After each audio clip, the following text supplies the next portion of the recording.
In the years leading up to the Second World War, Japan had already become a powerful empire with vast territorial ambitions. After its victory in the Russo-Japanese War in 1905 and the annexation of Korea in 1910, Japan positioned itself as a dominant force in East Asia.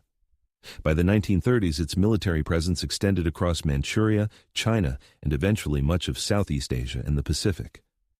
With each expansion came millions of soldiers stationed far from home, often in hostile environments, facing both local resistance and the loneliness of long deployments. Within this environment, Japanese authorities developed a system that became known as the Comfort Women program. It was not an accidental or isolated practice. It was designed, organized, and maintained by the military as part of its wartime structure. The earliest experiments with such facilities date back to the early 1930s, when the Japanese army invaded northeastern China and established control over Manchuria. Commanders observed frequent reports of soldiers assaulting local civilians.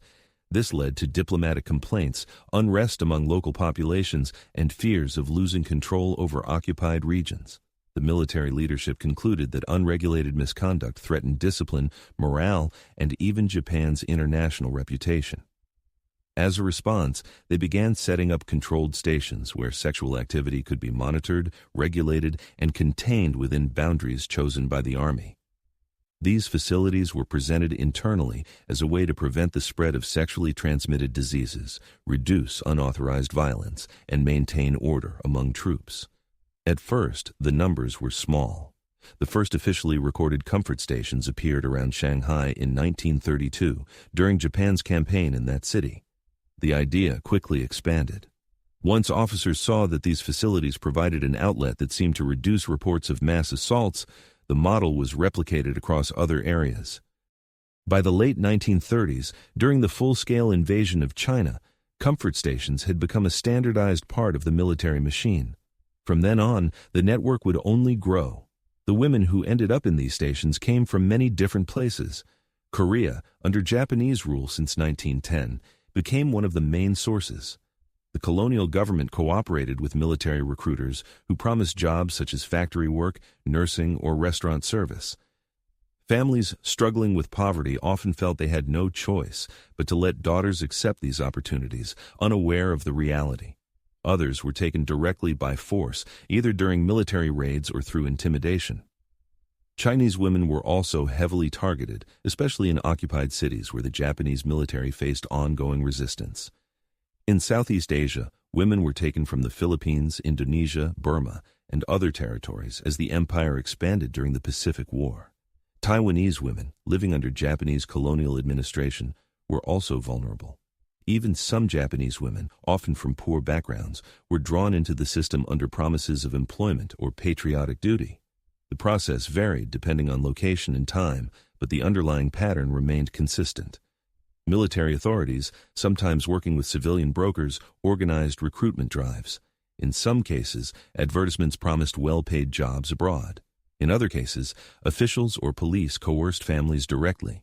Once recruited, the women were transported to stations near military encampments, ports, or battle zones. Many had little or no idea of what awaited them until it was too late. The stations themselves were tightly controlled by the military.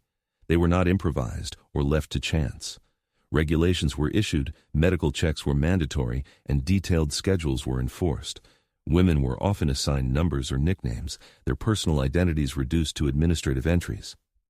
Doctors appointed by the army inspected the women regularly, not out of concern for their health, but to ensure the troops remained able to fight. Infections, exhaustion, and injuries were common, but the priority was always the soldiers. The daily reality inside these facilities was harsh and dehumanizing. Women were required to receive multiple soldiers each day, often far beyond human endurance. They lived in cramped quarters, under surveillance, with little or no freedom of movement. Any attempt to escape was punished severely, and the surrounding environment, military zones, foreign cities under occupation, or remote jungle outposts made flight nearly impossible. Malnutrition, illness, and constant stress added to the suffering.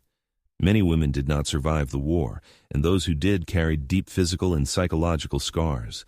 The scale of the system was immense. Historians continue to debate exact numbers, because many records were destroyed by Japanese authorities as the war drew to a close. Estimates generally range from 50,000 to as many as 200,000 women involved throughout the conflict. What is clear is that it was not a small or marginal practice. It was a widespread structure that operated wherever Japanese troops were stationed. From the battlefields of China to the islands of the Pacific, comfort stations became a shadow infrastructure of the empire's war effort.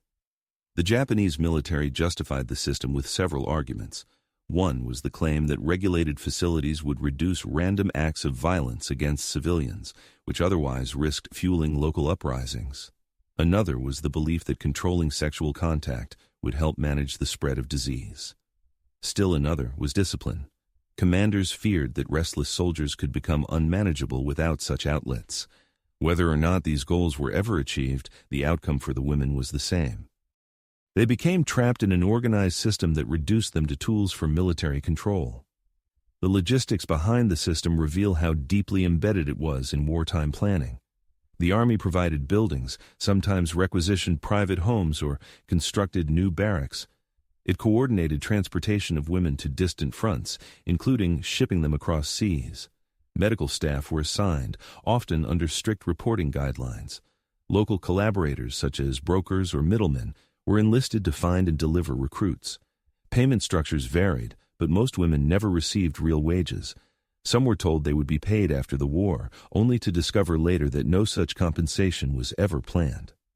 As Japan's empire expanded rapidly in the early 1940s, the demand for women grew with it.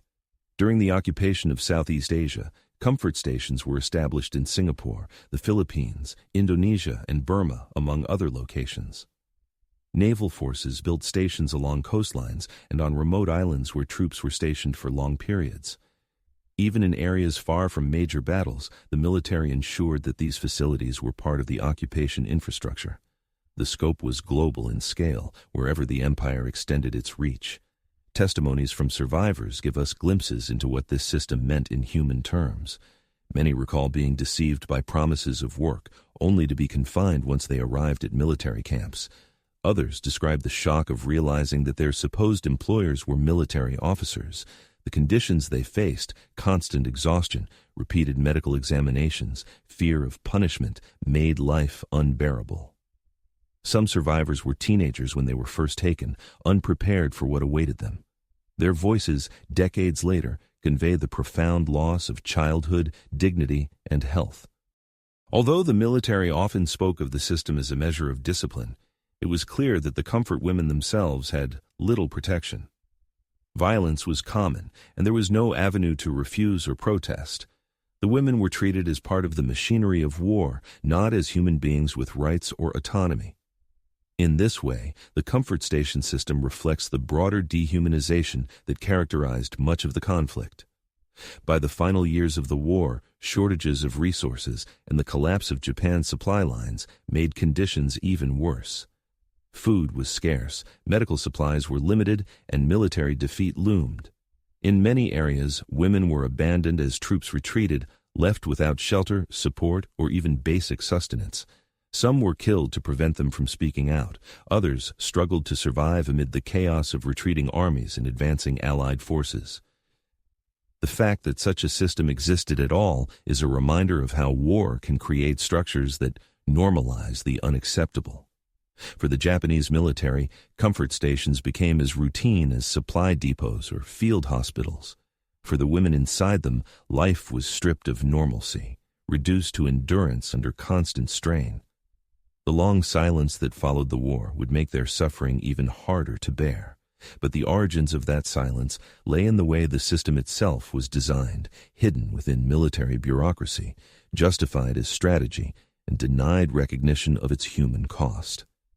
In understanding how the comfort women system emerged, it is important to see it not as isolated misconduct by individuals, but as a deliberate policy. It was planned, financed, and implemented by a state apparatus engaged in total war. It reflected the priorities of an empire more concerned with control and image than with human rights. And it grew so large because it was tied to the expansion of Japan's armed forces across half of Asia. Each new conquest brought not only troops and bases, but also the machinery of exploitation that followed them. By the time Japan surrendered in 1945, the comfort women system had operated for more than a decade, touching the lives of tens of thousands across the continent. It left behind fragments of records, scattered testimonies, and a legacy of pain that would only slowly come to light.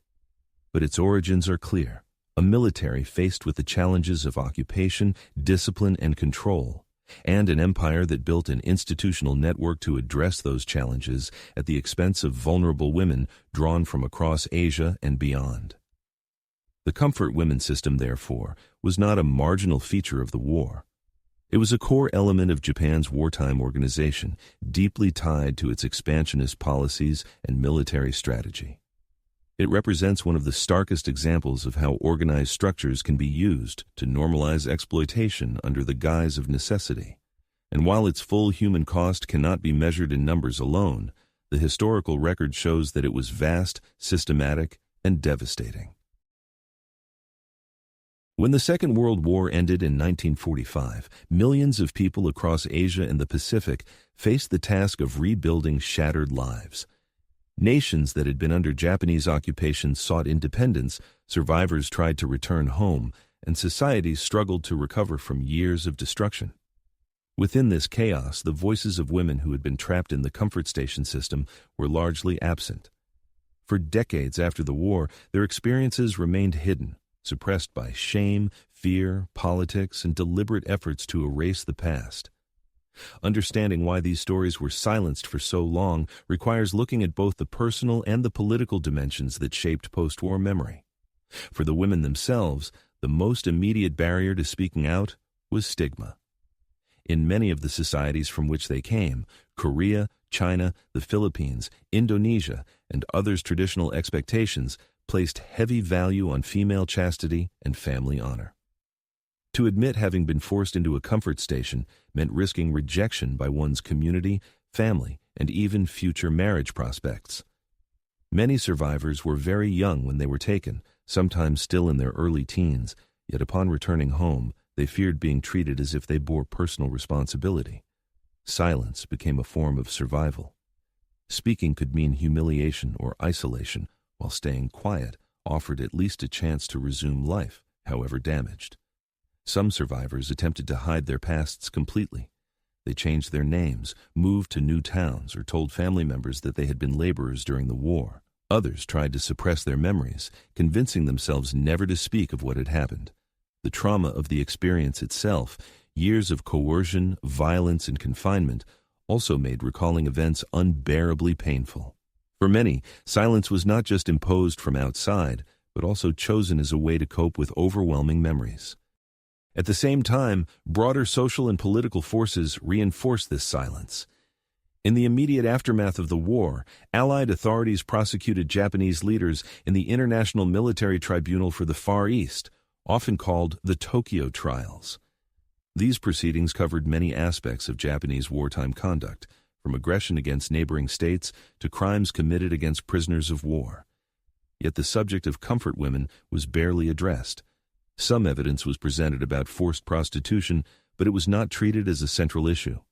Prosecutors prioritized charges such as the planning of aggressive war, atrocities like the Nanjing massacre, and mistreatment of Allied soldiers. The voices of Asian women, many from colonized nations without international representation, did not carry the same weight in a court dominated by great powers. This lack of legal recognition in the immediate post-war years set the stage for decades of silence. The issue is not officially documented in international judgments, meaning there was no formal acknowledgement at the highest level of post-war justice. Without such recognition, survivors lacked both a platform and validation. The opportunity to enshrine their experiences in the historical record was missed, and political priorities of the time overshadowed their suffering. Japan itself, in the years following defeat, faced occupation by Allied forces led by the United States. The country underwent dramatic political, social, and economic transformation. The focus was on democratization, demilitarization, and reconstruction. In this environment, discussions of wartime misconduct were sensitive. The Japanese government and much of society preferred to move forward rather than dwell on painful topics. For many, the comfort women system was something best forgotten, particularly because it implicated not only soldiers, but also bureaucrats, doctors, and local collaborators. When Japan regained sovereignty in 1952, it signed treaties with former enemies and occupied territories to settle claims related to the war. Many of these agreements involved financial reparations or economic aid, often framed as full and final settlements of wartime issues. The focus was on state-to-state agreements, not on individual victims. As a result, women who had been in comfort stations were excluded from compensation, their voices were absent in negotiations, and their suffering remained unacknowledged. The Cold War also played a role in keeping the issue silent. As tensions grew between the United States and the Soviet Union, Japan became a key ally for the Western Bloc.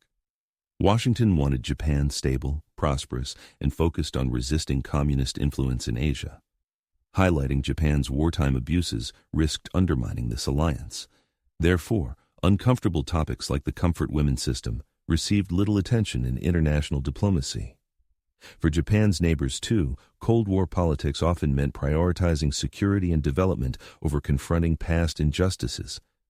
In Korea, for example, the division of the peninsula and the outbreak of the Korean War shifted national focus to survival in the present. South Korea's government, led by authoritarian regimes in the 1950s and 1960s, rarely encouraged open discussion of wartime suffering under Japanese occupation. Survivors who might have spoken out were discouraged by an atmosphere in which criticizing Japan could complicate delicate diplomatic relations, especially as Seoul sought economic assistance from Tokyo. When the two countries normalized relations in 1965, their treaty included financial settlements, but again, individual victims were excluded.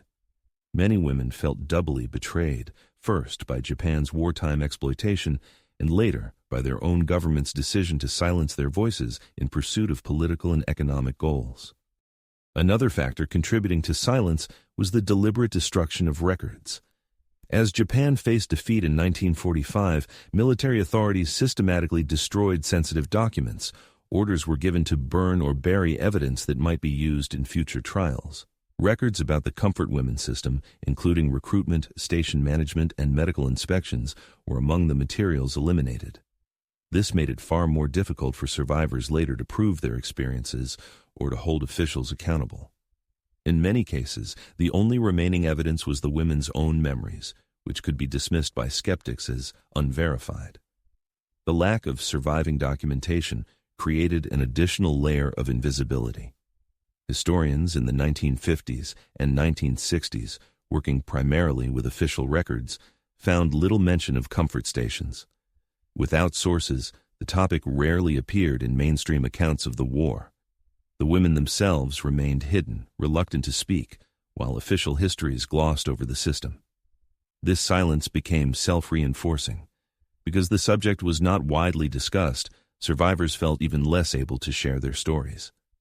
In Japan itself, cultural attitudes also discouraged discussion. For many Japanese citizens in the post-war years, the focus was on rebuilding their own lives from ruin. Few wanted to confront the darker sides of the imperial past.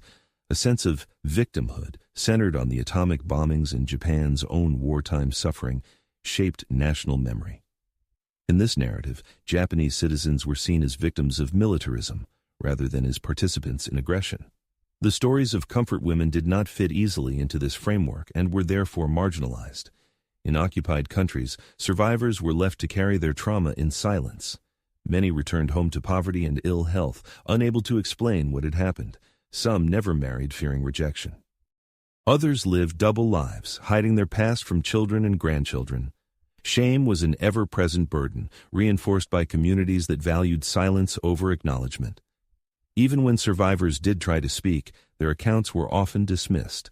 Neighbors or officials suggested they must have been willing participants or accused them of dishonoring their families by talking about it. This social hostility ensured that most women remained quiet. For decades then, the comfort women system remained one of the least acknowledged aspects of the Second World War. The silence was not accidental, but the product of many forces: personal trauma, cultural stigma, destroyed documents, diplomatic priorities, and deliberate avoidance. Survivors had little power to challenge these forces on their own. It would take generational change, shifting politics, and the courage of individuals in the late 20th century to finally bring their voices into public view. When we look back at the long silence, it is striking how complete it was. In the 1950s, 1960s, and even much of the 1970s, mainstream publications rarely mentioned comfort women. School textbooks in Japan glossed over the subject, if they referred to it at all. International discussions of war crimes emphasized battles, treaties, and high-level politics, not the experiences of ordinary women. The survivors themselves aged quietly, their pasts known only to a few close confidants. Entire decades passed during which their suffering remained absent from both historical narratives and public consciousness. This silence also meant that when survivors finally began to speak, many people reacted with disbelief. After so many years without acknowledgement, the stories seemed shocking and unfamiliar. Critics claimed the issue had been exaggerated or fabricated, pointing to the lack of official records. The destruction of evidence decades earlier now became a tool to cast doubt. Survivors had to fight not only against personal trauma, but also against skepticism shaped by decades of neglect. In sum, the reasons the comfort women's voices were silenced for so long were multiple and interconnected. At the individual level, shame and fear of rejection kept many women from speaking. At the societal level, cultural attitudes and political priorities discouraged open discussion. At the international level, Cold War dynamics and diplomatic settlements left little room for victims' claims. And at the historical level, the deliberate destruction of documents and absence of legal acknowledgement left survivors without evidence to support their accounts. Only when these barriers began to weaken as the world changed in the late 20th century would their voices finally emerge. But for decades, silence was the dominant reality.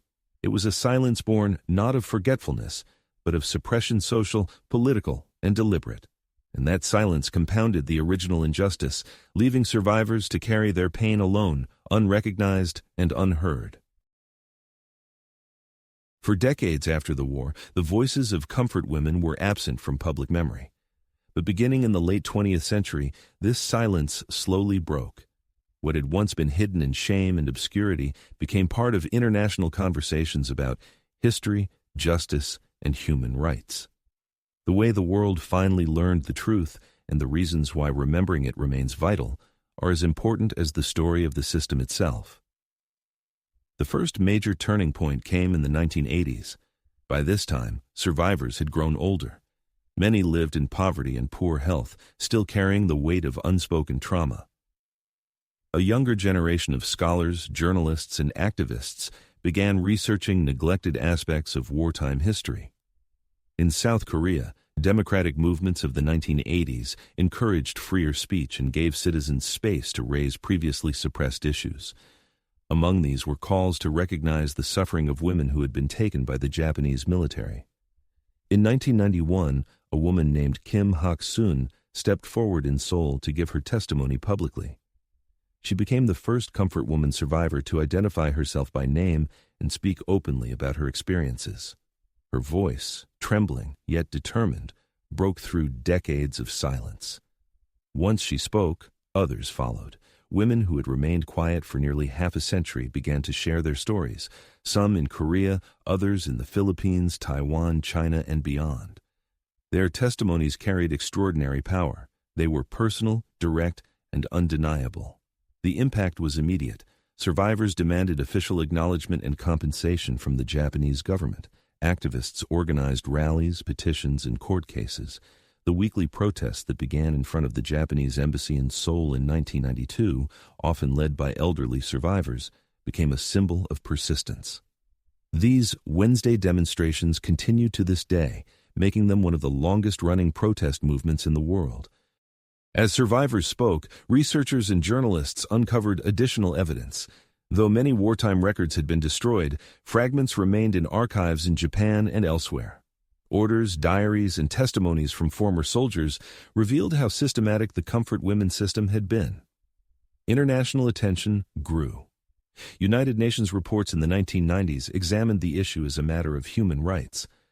Parliaments in several countries passed resolutions calling on Japan to acknowledge and apologize. The subject, once confined to whispers, entered schoolbooks, documentaries, and museums. Japan's response was complex. Some officials acknowledged the issue, while others resisted. In 1993, the Japanese government issued what became known as the Kono Statement, an acknowledgement that the military had been involved in the establishment and management of comfort stations, and that many women had been recruited against their will. The statement expressed remorse and apology. However, because it was not followed by formal legal reparations or legislation, many survivors considered it insufficient. Later debates within Japan sometimes questioned or attempted to downplay the extent of coercion, which further angered survivors and advocates. Internationally, the issue became a powerful reminder of how wartime experiences could remain hidden for decades and how important survivor testimony is in shaping history. In the 1990s and 2000s, survivors traveled internationally to speak at universities, conferences, and the United Nations. Their courage in sharing painful memories inspired broader movements for justice for victims of sexual violence in conflict worldwide. Comfort women became not only a historical issue, but also a case study in human rights education. The importance of remembering this history goes beyond justice for survivors themselves, though that remains central. It also matters for how societies understand war, accountability, and the treatment of the most vulnerable. The Comfort Women system shows how organized structures can normalize exploitation when justified by military necessity or political expediency. By recognizing the wrongs of the past, societies can work to prevent repetition. Survivors themselves often emphasize this point. Many said they spoke not only for their own sake, but to ensure that future generations would never experience the same. The memory of comfort women also matters for international relations. It has been a point of tension between Japan and its neighbors, particularly South Korea and China. Disagreements over apologies, compensation, and historical interpretation continue to shape diplomacy. At times, the issue has sparked protests, boycotts, and heated debate. Yet it has also opened opportunities for dialogue, historical research, and cross-border solidarity. Civil society groups from different countries have worked together to support survivors and preserve their stories. Another reason memory is important is generational change.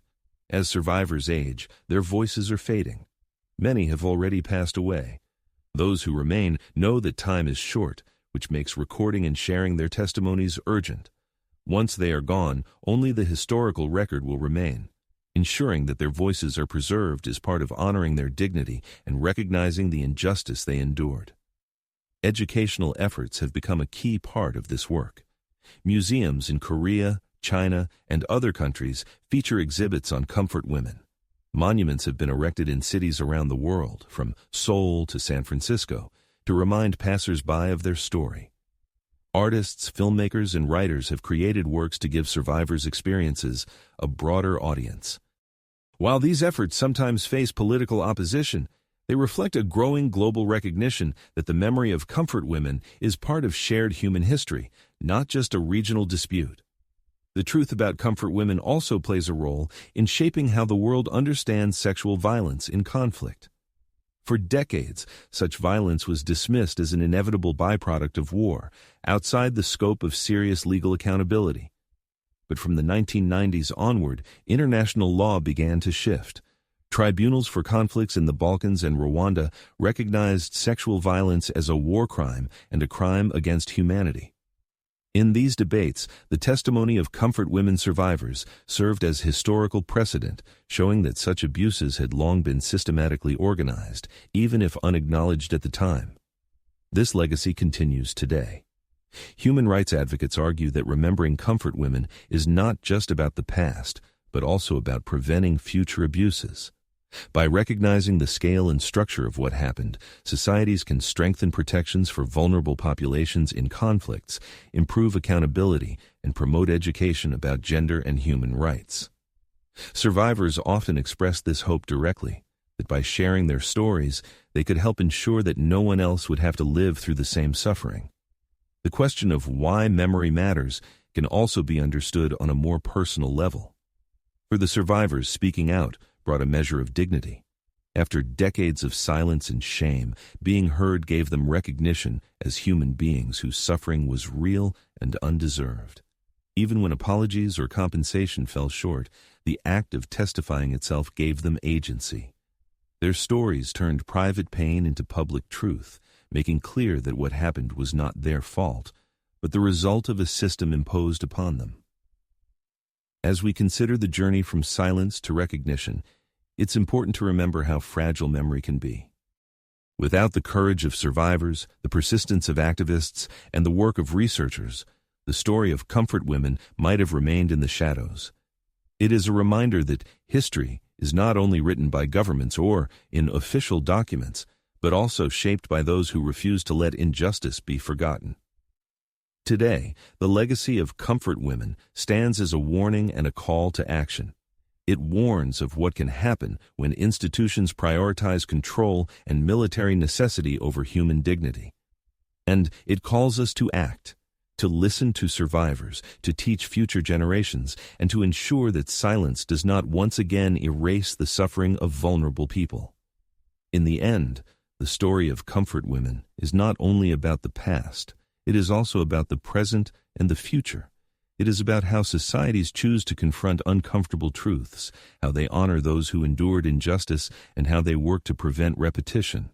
The voices of survivors remind us that justice delayed can still be justice pursued, that memory can outlast silence, and that truth, even after decades of suppression, can find its way into the light. For viewers of this video, remembering their story is part of keeping that truth alive. The survivors who spoke out did so in the hope that the world would listen and learn. Their courage gives us a responsibility, not to let their voices fade into history, but to carry them forward. If you found this story important, please support the channel by subscribing, share your thoughts in the comments, and let us know how you think history like this should be remembered. And if you want to explore more untold chapters of the past, take a look at the other videos on this channel. Every story matters, and every memory helps us build a future where such injustices are never repeated.